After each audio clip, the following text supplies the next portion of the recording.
Então, pronto, João. Bom dia, meu nome é João. Então, minha formação sou endócrino infantil, mas eu faço hoje o mestrado, sou pós-graduando no grupo de desenvolvimento do Dr. Magnus, da doutora Patrícia.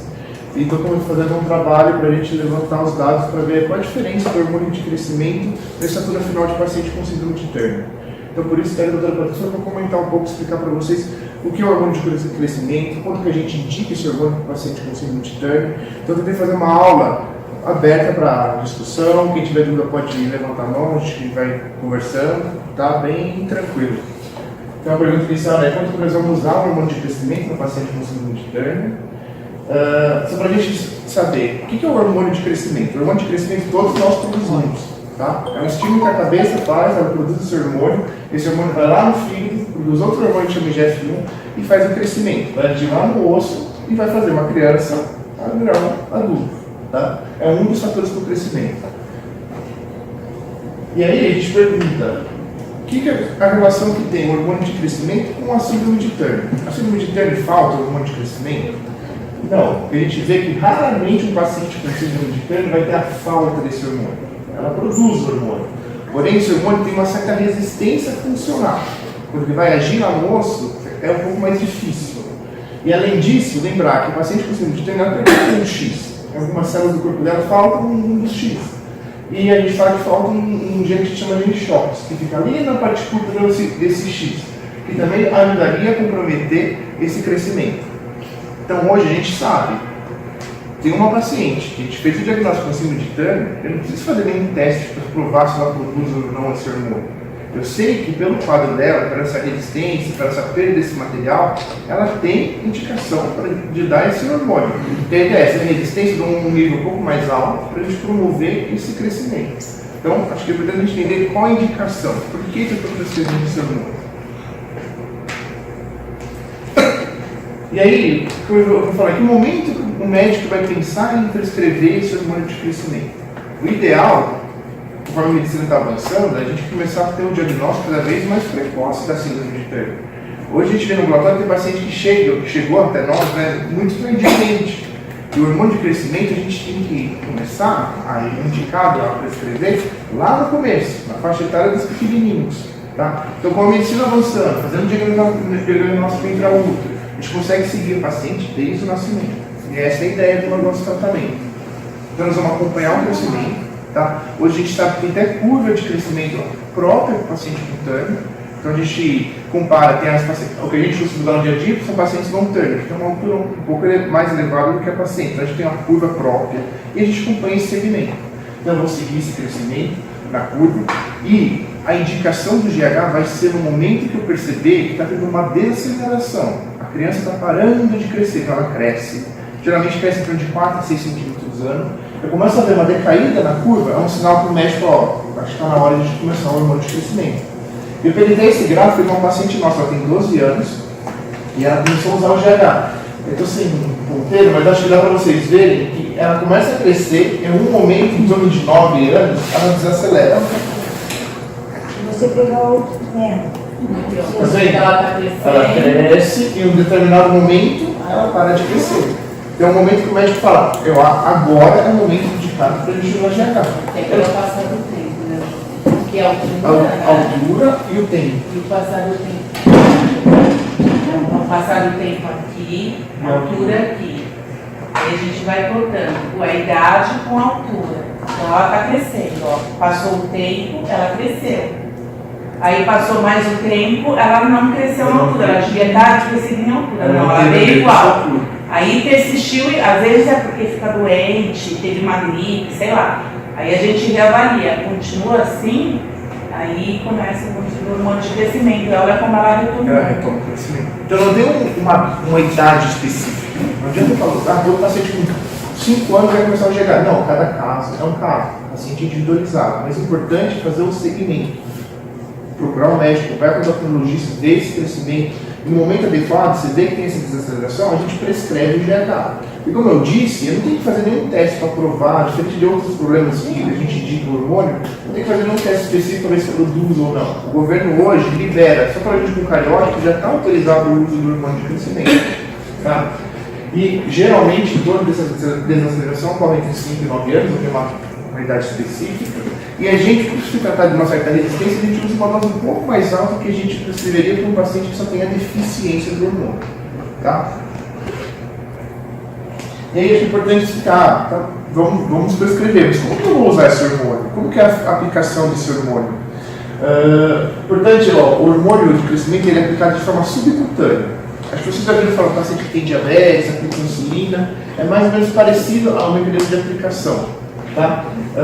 Aquela primeira figura é o hormônio que a gente tem operado pelo Ministério da Saúde, tá? Pelo governo.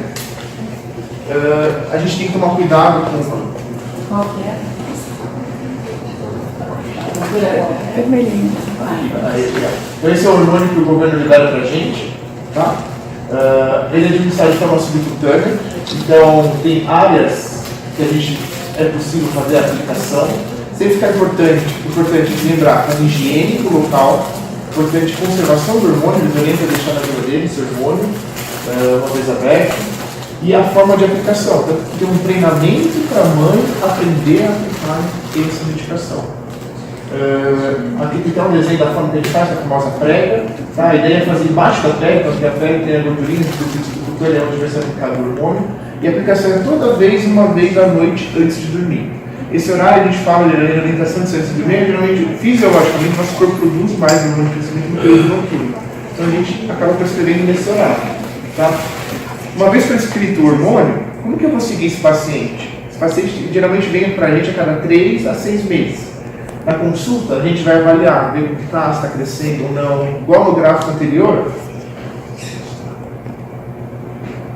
você vê que uma vez iniciado o hormônio, olha como ela responde, ela cresce. E essa é esperada. Somente no primeiro ano do hormônio, a gente quer que ela tenha um bom crescimento. Né? Então, de 8 a 10 centímetros no primeiro ano, seria uma boa resposta ao hormônio de crescimento. E aí, a gente tem uma falta da gente aprender a seguir, né? A gente pega isso, a gente consegue até com o governo, pega a receita de insulina, é uma agulha bem pequenininha, tá? Geralmente a dor é bem discreta, a gente faz uma picada de formiga para a criança, não é uma coisa tão dolorida. O problema é que é um processo longo prazo, a ideia é que você está com um bom período de hormônio, então você tem que virar o hábito para a criança, né? Toda noite ficar a medicação. E aí, como que eu vou seguir? A consulta a cada 3 a 6 meses, a gente pede exame de sangue para ver se está tudo bem, e também pede o raio-x da mão que vai orientar a gente a questão do crescimento. Tá? E como que a gente espera que essa criança evolua? Tá? Como eu disse, que mostrei no gráfico, o mais importante é ver esse aumento da velocidade de crescimento. Um paciente que está parando de crescer, eu dou o hormônio, eu espero que ela retome esse crescimento. E importante, a gente discutir em outro momento, a questão do estrógeno. A gente sabe que em determinado momento, muitos pacientes vão precisar da reposição de estrógeno. E o estrógeno é como se fosse um gás a mais para o crescimento. É importante estar junto para poder potencializar. E aí, geralmente, quando de 12 anos, 12 e meio, a gente acaba prescrevendo o estrógeno.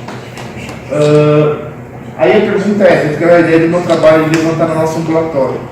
Qual a diferença? Vale a pena aplicar essa medicação? Vai ter um resultado diferente? Então hoje, alguns estudos fora do Brasil, eles mostram que a população que usou o GH, no final, se você comparar a população que não usou com aquela que usou, teve um ganho de 5 a 8 centímetros. Então é uma diferença grande. Tá?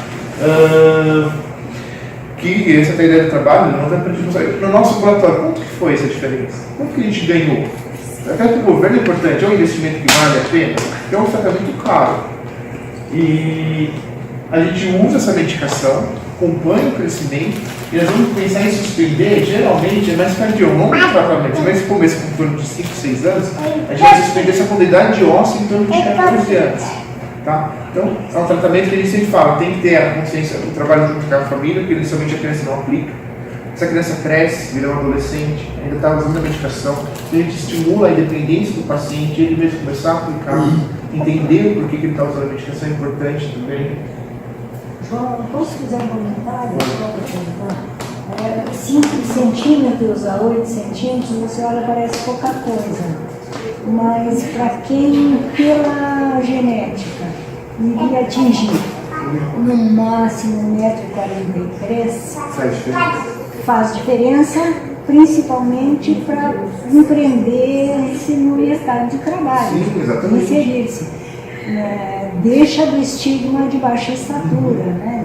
Sai do estigma de nanismo. Então 5 centímetros parece pouco, estou falando no mínimo, no mínimo 5 centímetros. Parece pouco, mas faz diferença. Mas a diferença não é E é ao ano, né? Então se ganhar 5 centímetros, para quem estava ganhando 4, é 1 centímetro a mais por ano. Mas esse sim é no final do setor final. Essa é Não, mas a velocidade de crescimento era 4 centímetros. Isso, ela revolve para fazer Né? 8. Então o ganho total vai ser de 5 a 8 centímetros. Aí muitas vezes os pacientes perguntam, mas tem algum efeito colateral tomar esse remédio? O que pode acontecer no filho? Na filha, que colocaram no síndrome de Turner? Qual que é o risco que traz para o paciente aplicar um hormônio de crescimento? Hoje tem estudos que provam que efeitos colaterais são raríssimos. Tá? É muito difícil ter uma complicação usando o hormônio de crescimento. O que pode ter em alguns casos O efeito colateral é isso, a complicação. é a complicação. O que pode complicar usando o remédio? Raramente a gente vê efeito local na aplicação. É uma medicação tão simples de aplicar, uma vez aplicada a aplicação correta, não costuma ter problema, não costuma ter nenhuma reação local, não costuma infeccionar o lugar de aplicação, não vai ser deixando a mudar a cada dia porque está num lugar diferente. Uma coisa muito rara também, a gente fala com o problema do pseudo-tumor da cabeça, né? São casos raros. Alguns adultos podem ter um pouco mais de líquido. E a gente nunca vai indicar o GH quando a gente sabe que esse paciente nosso já tem um tumor. Então a gente faz uma triagem inicial. Tanto que para o governo liberar, a gente tem que fazer uma ressonância da cabeça para a gente ver se descarta a contração. Isso é para quem tem deficiência de hormônio de crescimento, João. Porque para Para Turner não. A gente não faz isso. é verdade. Por quê? Porque o tumor é uma das causas de deficiência de hormônio de crescimento. Não, mas na minha cabeça também a gente precisava descartar alguma coisa. Não, porque elas não precisam, elas não têm. Tá? O que interessa para nós, do ponto de vista de saúde pública, é que isso vai fazer um intervalo das consultas serem menores. Então, você, em vez de fazer consultas anuais com um bom pediatra especialista, você vai fazer consultas, às vezes, a cada 4 meses, nessa fase que está seguindo. Né?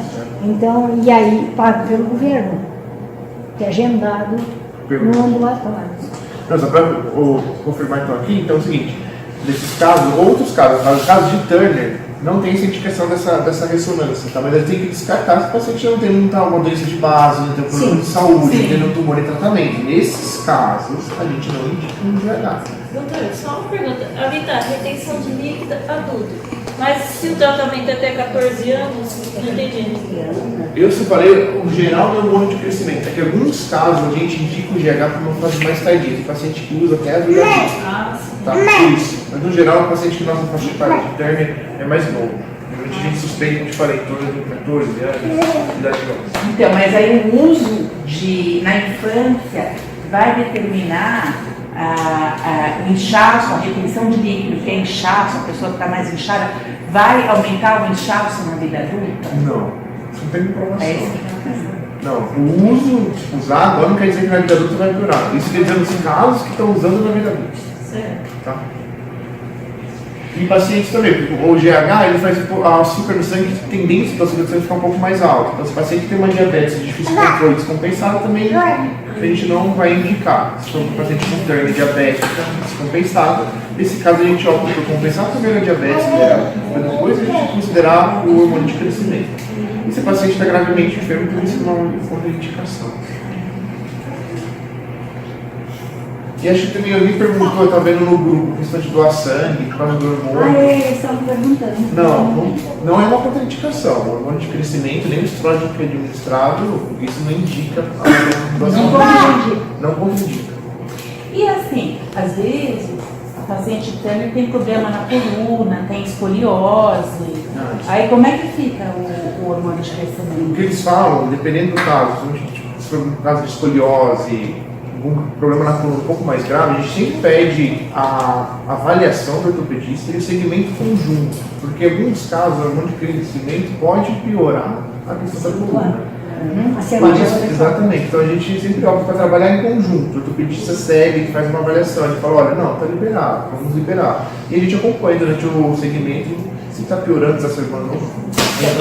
Porque na realidade a escoliose ela pode acontecer na fase de crescimento de uma criança momentânea. É simplesmente a velocidade do crescimento que vai se acelerando e às vezes a coluna não tem um tempo hábil para se ajustar direitinho naquela pessoa tal. Quando a gente usa o hormônio de crescimento, isso pode acelerar também. O hormônio de crescimento acelera o crescimento. Aí pode aumentar a chance de ter alteração na coluna. Por isso que a gente examina, vê a altura, vê como é que está o desvio da coluna durante o uso do hormônio de crescimento. Se acentuar, a gente pede para o ortopedista falar para a gente se vai ser uma acentuação grave ou não, né? É isso. Doutor, posso falar? Ela está falando. Pode falar. No caso, a criança toma o hormônio todos os dias. Aí tem uma pausa para essa consulta, para fazer o exame da mãozinha, né? Aí passa um certo período sem tomar, porque aí tem que esperar a liberação da medicação. Então, a gente organiza. Então, mas aí, causa algum problema nesse espaço que fica sem O ideal é tomar? a gente organizar a consulta de uma forma que ela não fique sem medicação por nenhum momento.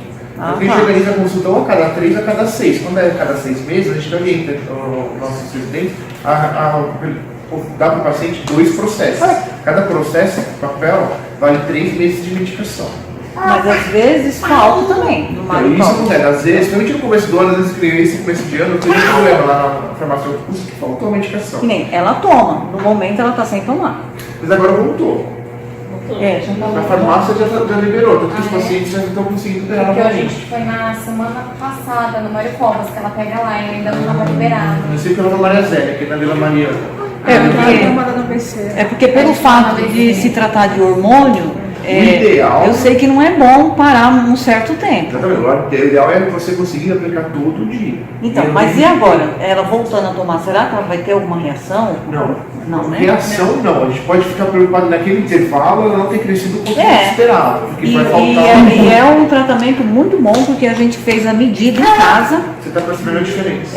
A partir do momento que ela começou a tomar, eu anotei na folhinha, aguardei 30 dias, aí a gente põe ela na parede, faz um risquinho E vai acompanhando. e já tem um espaço bem. Então, o hormônio de crescimento, ele é diferente do hormônio da tireoide, o hormônio da insulina, a diabética que aplica insulina é um hormônio também. Esses não podem suspender, porque são hormônios cuja ausência vai repercutir num metabolismo basal do paciente, uma coisa muito grave. O hormônio de crescimento, quando ele está faltando, não é suficiente, no caso da paciente Tânia, ele é suficiente, mas ele não funciona direito. Quando ele não funciona direito, ela deixa de crescer. A função dele é principalmente o crescimento. Então, essa falta não vai ter uma repercussão tão grave como se fosse falta de insulina, que o diabético fica sem insulina, vai parar no pronto-socorro. Um indivíduo que tem hipotireoidismo sem o hormônio da tireoide, ele fica sonolento, perde memória, e aí pode, se ficar muito tempo sem, entra em coma mixedematoso, né? Ele fica bem lesado com isso. O indivíduo que não tem o hormônio de crescimento que funciona direito, sem o hormônio, ele vai ficar sem crescer.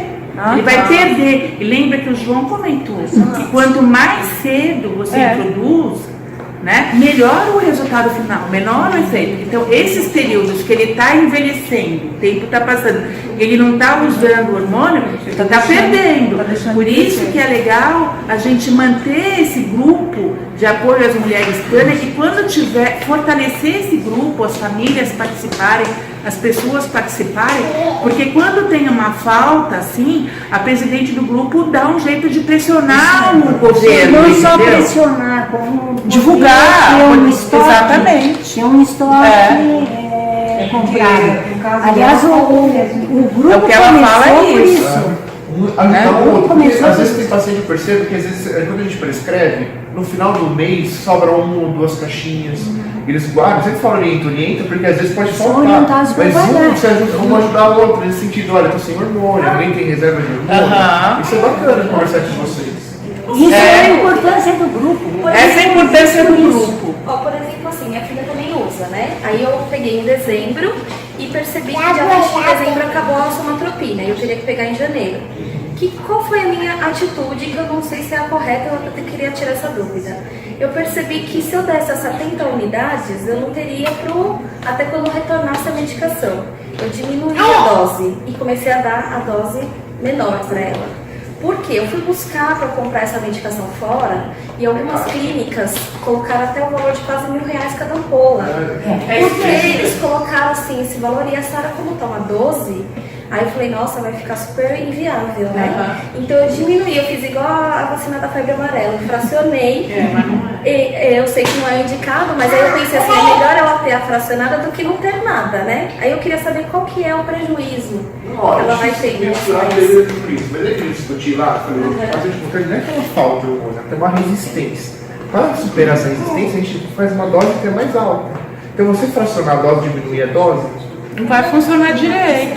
vai. É diferente da vacina, que ela funciona igual e a diferença vai ser a duração dela. do efeito. A duração do efeito. A vacina plena dura a vida toda e a outra vacina vai durar 8 anos. Tem que repetir daqui a 8 anos, não esqueça. Tá? O hormônio, você está dando menos, você não está tendo o efeito. O resultado é pior. E não existe nenhum estudo com subdose. A gente sabe que a subdose, ela não funciona direito. Então, eu acho que eu daria a dose plena. Até conseguir onde Entendeu? Até conseguir, e a gente tem que ter um grupo unido que consiga ter uma forma de pressão. Entende? Isso que é importante. Não só a pressão, ter um estoque. Ter a pressão, se sobrar, não for usar mais, dá para alguém do grupo para guardar, para a gente poder ajudar as outras, não é? A ideia é essa. Você quer falar? A Vera Não, está a na Vera fila. perguntou primeiro. Não, tô vendo que o pessoal é que usa, que tem mais, né? Pra mim não deu pra eu usar. E o que eu queria saber é o seguinte, o hormônio do crescimento, ele vai solidificando os ossos, vai fechando? Também não. ele ajuda, é um dos fatores. Ele faz crescer o osso. Ele faz crescer. É um O crescimento osso da contínuo. criança, diferente do osso da adulto, Pergunta o nome você tem dele. uma região de cartilagem e uma região de crescimento. Pergunta o Isso nome que dele. faz o osso crescer. Olha a diferença de uma criança para um Como é que adulto. você chama? E nesse espaço que age, um dos fatores para fazer crescer é o hormônio de crescimento. E atua através desse agente que a gente fala, até diretamente, nessa placa promovendo o crescimento. Mas só quem fecha é o hormônio sexual, que já vai tomar logo depois, que é o estrogênio. Que numa fase inicial ajuda o hormônio do crescimento a agir, mas logo depois tem o efeito que é o de fechar. Vocês ouviram falar do estirão do crescimento? Vocês ouviram falar a palavra estirão? Então, para fazer esse estirão A assim, diferença era bem grande, a idade óssea Sim. com a minha idade. Eu tinha, por exemplo, 10 de idade óssea, tinha 15, 16. porque falta, a senhora falta do estrógeno, a diferença é grande. Em compensação, eu fiquei com osteoporose, por exemplo. Isso previne? A reposição do estrógeno, principalmente, Somente o estrógeno. é o que vai diminuir a chance de osteoporose. Então, assim, a condição Tanner da osteoporose, mesmo que você faça uma reposição ultra hiperadequada, o risco de osteoporose é grande. Por isso que a gente sempre orienta, tomar sol, usar o cálcio direitinho, tomar leite, pelo menos 3 porções de leite por dia, leite derivados, né, queijo, manteiga e tal. E tomar o sol direitinho, às vezes a gente dosa a vitamina D, tem pacientes que a gente pede para repor, tá? Mas assim, a deficiência do hormônio de crescimento aumenta a chance de osteoporose. Se tiver um hipotiroidismo, que é comum, né, a tiroide não funcionar direito, tem mais chance de osteoporose, e a deficiência do hormônio, do estradiol, também aumenta, é o principal, a maior componente, aumenta muito a chance de osteoporose. Por isso que a gente orienta a reposição direitinho, tá? E aí, assim, hoje, Vera, a gente tem uma paciente com 16 anos, pega tardio, como o João falou, muitas vezes o diagnóstico é tardio, né? E aí, se você tivesse chegado hoje, em 2018, com 16 anos e uma idade óssea de 10 anos, você teria recebido o hormônio de crescimento. Daria pra gente E começar. teria também recebido estrógeno, uma dose bem pouquinha. A gente começaria, pela sua idade, começaria os dois juntinhos, hoje. E tem paciente que numa situação como a tua, tem paciente que tem uma resposta brilhante, paciente que cresce 15 centímetros. Então, é muito, sempre vale a pena tentar. É que infelizmente no seu tempo as coisas eram diferentes. E aí eu tenho que colocar o uso do governo dá o hormônio de crescimento, tá? Hoje para vocês podem agradecer a doutora Ieda. A Ângela também. A doutora Ieda e a Ângela, que é da endocrinopediatria, que mandavam para o governo vários e vários pedidos fazendo pressão. Então, assim, quanto mais tiver a manifestação, a queixa, mais ela vai ser relevante. O governo, para ele não interessa ajudar mas ajudar um montão faz diferença. Sem pressão não funciona. Sem pressão não funciona. Posso tirar mais uma dúvida? Assim, eu tô naquele grupo do Síndrome de Turner Brasil, lá no Face, e eu percebi que algumas mães, a gente troca muita experiência, né? E algumas mães relataram que os endócrinos que acompanham suas filhas, muitos de convênio médico, muitos por aí afora, né? Eles fazem um esquema de aplicação desse hormônio diferenciado do que eu recebo aqui. É assim, tipo assim, 5 dias e descansa 2. Então, o que eles fazem? Eles fazem um cálculo maior durante esses 5 dias e a criança descansa tipo sábado e domingo. E isso eu fiquei bem confusa, né? A gente calcular a dose semanal. Por exemplo, pega a dose semanal e divide em 5 dias a tentaria. Mas o ideal que a gente vê de estudos, eles sempre aplicam diariamente. É porque a produção é contínua, principalmente como eu expliquei, o pico noturno do hormônio de crescimento. Então a gente tenta fazer parecido com o fisiológico. Então a gente dá essa dose extra antes de dormir, e todos os dias. Mas tem gente que pode preferir esse calcula semanalmente, divide em 5 dias. Maior nesses dias, mas eu achei estranho, porque, né, tipo assim, tudo bem, a criança não vai receber tadinho, sofrimento, mas e o tratamento em si, né? A criança, ela tem que aprender que isso não é um sofrimento. É isso que é que nem diabético. Tem diabético que faz essa picadinha aí 4, 5 vezes por dia. Entende? Elas fazem uma vez à noite, na hora de dormir. Então, depois de um tempo, vai até acostumando. Então, isso tem que ser mudado. É uma mudança de paradigma. A picada não é um sofrimento. A picada é uma coisa legal que vai trazer uma coisa boa para ela. E depois de um tempo, a relação com a dor muda. Se ela souber que isso vai ser legal para ela, que vai ser muita diferença, entende? Ela vai aceitar aquilo. Aí é uma questão de dialogar com a pessoa para aceitar aquilo. E essa diferença regional, é lógico, cada cabeça é que nem cabeça de juiz. Cada cabeça interpreta os trabalhos de uma forma. Então, o que está faltando nesse momento? Está faltando uma reunião que a gente chama um consenso, uma diretriz que depende dos médicos, uma diretriz na síndrome. Nós fizemos isso em 99, 2000, e foi publicado pela Associação Médica Brasileira bem mais adiante, mas lá em 2000 nós fizemos. Então, está na hora de juntar e fazer isso, não só para o VIH, como para o hormônio, ou para o estrogênio, para a reposição estrogênica. Então, são motivos que nos apontam para uma necessidade de um consenso. Deixa eu falar um consenso, uma palavra só. Diretrizes para a especialidade. E qual seria o prejuízo? Então, isso é uma dificuldade que está havendo no mundo, não é só aqui. E qual seria o prejuízo essas pessoas aplicando uma dose maior, no caso, né? Por exemplo, aqui a Sara usa 70. Aí lá eles falam que se for fazer em 5, dá 95, por exemplo. E se eu fizesse, qual seria o malefício que ela teria de estar tomando uma dose maior do que seria a respondida para ela? É isso que eu queria entender. O que poderia ocasionar? Principalmente a questão dos efeitos colaterais que eu falei que são tóxicos. Acho que você está dando mais hormônio de crescimento, a chance de se compensar a leucemia, o açúcar no sangue, não tem. Exatamente. Acho que seria o principal. Tá? Cada caso é um caso. É, Não é toda menina que aumenta o açúcar, tá? E não é, mas algumas aumentam, e às vezes você não está medindo, tá? O hormônio, ele foi, a forma que foi aprovada, então foi testado essa forma. Claro que para um laboratório que quer vender, para o laboratório sempre é mais interessante ter mais gente usando, tá? Então eles, claro que se desse para usar dia sim, dia não, para eles seria melhor porque mais gente usaria, porque teria menos dor e tal. Isso foi testado, tá? Então o resultado não é o mesmo. A melhor forma de aplicar é o uso diário.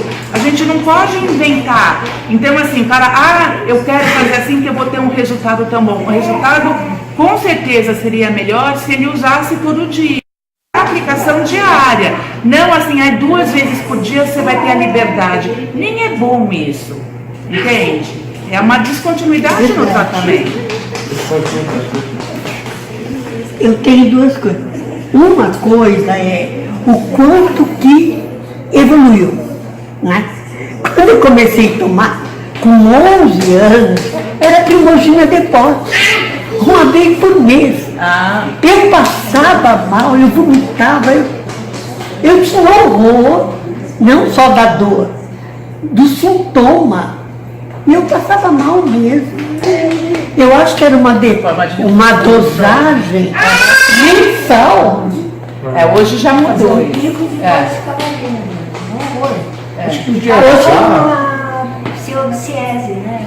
o GH acho que teve tanta evolução no sentido do que a gente consegue via governo, praticamente não teve nenhuma grande evolução. O que eu vejo no particular hoje, a vantagem às vezes de caneta igual de insulina, que a criança pode levar a qualquer lugar, não precisa deixar na geladeira, mas é questão de conforto. Mas o que a gente vê hoje liberado pelo governo não teve grandes diferenças daquela época. É o hormônio mesmo. O hormônio mesmo, a mesma forma de aplicação, não teve grandes evoluções nesse sentido. GH via oral não funciona, viu gente? Só me sinto muito. Outra coisa que eu sempre pensei que a reposição diminuísse o risco da osteoporose. Sim, porque é o que eu falei. O principal hormônio para a massa óssea é o estrógeno. Mas depois você começa. Mas o hormônio de crescimento também ajuda na recuperação da osteoporose, né, João? Exatamente. Só para então, o que eu queria concluir é: todo paciente com síndrome de Turner tem indicação de usar o hormônio de crescimento. Essa indicação não é porque falta hormônio, mas porque esse hormônio tem uma certa dificuldade de ação. O pediatra, quanto mais cedo o diagnóstico, fazer o segmento correto, quando tiver a desacilerização, começar a parar de crescer, está indicado o hormônio, uma dose um pouco mais alta, e fazer o segmento, como eu falei, a cada 3, 6 meses. O ideal seria não faltar medicação, mas é que a gente trabalha no serviço público, porque às vezes o cenário nem sempre é ideal, mas a gente tem que se adaptar. E, portanto, outra coisa que eu queria falar, a resposta. A resposta vai depender, não tem um padrão, tá? Eu falei dos 5 a 8, mas depende muito do canal genético da família. Pais mais altos, mais que é paciente Turner, tem uma tendência um pouco mais alta. Vai depender do cariótipo, o grau de mosaicismo, então tem outros critérios, então não dá pra gente comparar. Então cada caso é um caso. Mas a resposta que eu fizer vale a pena, tem um ganho no final, então está indicado o hormônio de crescimento. Certo? Certo?